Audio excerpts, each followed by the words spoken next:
Well, our next film also focuses on how best to get from point A to point B, but with packages instead of people. Presented by REA Express, this 1960s promotional film boasts about the company's nationwide ground transportation network. Let's roll the clip. Car 7 calling dispatcher. Yeah, picked up daily. Car 7. Mike, I have a film addressed to A.R. Collier, 380 Madison. Not on the building directory and not listed in the phone book. Where's it from, Tom?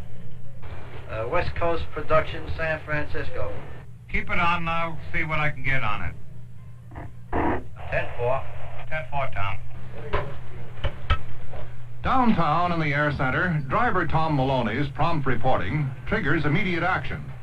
Meantime, Tom himself continues on his midtown rounds. Even as Tom closes the door, word of the misaddressed reel of film is telegraphed to the message switching center in Chicago. Air Express offices are scattered nationwide, yet through a private wire system, they all work together as if under one roof.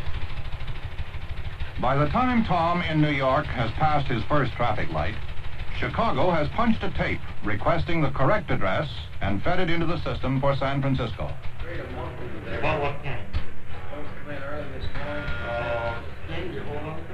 In air centers, the details of shipments are instantly available on manifest sheets, conveniently kept on file. A tracing and expediting service that helps customer traffic managers stay on top of their jobs. 45 on the 6th floor. They have 2 cases for 120 pounds. Car 7. In this case, the San Francisco Center has helped Tom Maloney, here in New York, to resolve a problem of which his customer may never be aware. The correct address is A.R. Collier, care of Tyson Enterprises.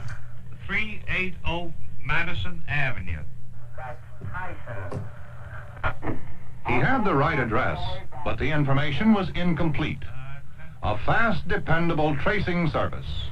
One reason why more radio and television news and entertainment circulates by Air Express than flows over coaxial cables. So the title of that film was Packages by Pegasus. Mm-hmm. And I thought it was interesting that they brought that theme into it. But it was part of Railway Express at the time, which then expanded to Air, and it's really how Amazon got started. I mean, it's delivering packages, and in that segment they wanted to showcase the quick ability of them to track a package and get it delivered to the right place. Mm-hmm. Production-wise, I remember the sound equipment was nothing like we have today. I'm sure. Everything was double system. So you had a separate sound recording device. I remember the battery weighed about 40 pounds, a case. He was shooting with a Rackover Mitchell. So you frame the scene and then you rack the lens in front of the emulsion of the film. And I would say that the whole rig probably weighed 70 pounds. Oh, wow. Tripod. I know that he was shooting Ektachrome there, which was probably Ektachrome 50, which was as fast as you would be getting in the mid 50s, I think. And there's filmophiles out there that can correct me on this, but he would have 5K lights to light a scene like that. Where today we would use, some small little LEDs and just pump up the ASA or the ISO, as they call it now. No, it was quite a production. You would need a crew of at least 6 to do any one of those scenes. Wow. And it looks like it's mostly filmed on location too, because we're visiting the offices in New York, Chicago, San Francisco.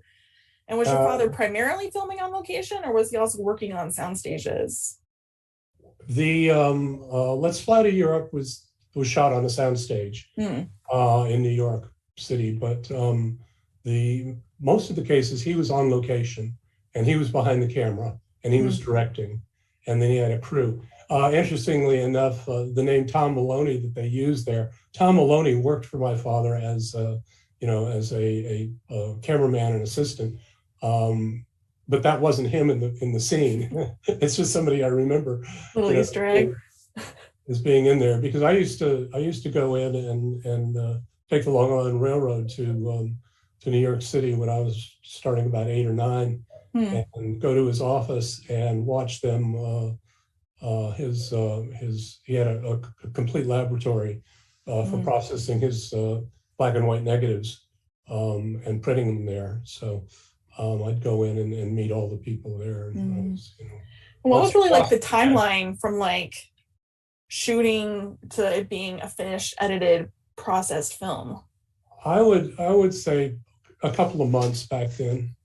It was a whole process, especially getting titles put in. You Totally. have to rotoscope the titles. You'd shoot the film, you process the film, you get a work print. You're cutting on an upright moviola, kind of with a break on it. The screen's about this big, so you're looking into that screen.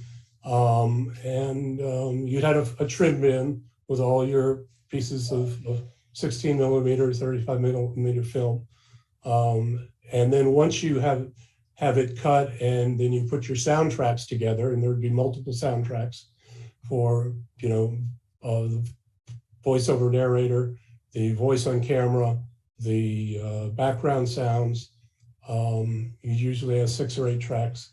And then you have to go to a sound studio and mix them all together and get a master track.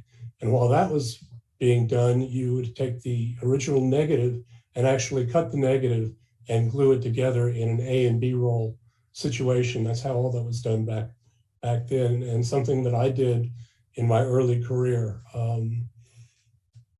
Working with A and B rolls. A and B rolls, and long before Avid came out, or it could all be just done on the computer. Yeah. So it's quite a difference, and titles were just, it'd take 3 days to do the titles, and you get them back and go, that looks like. So you'd have to start all over. Start all over again. Yeah. Oh dear.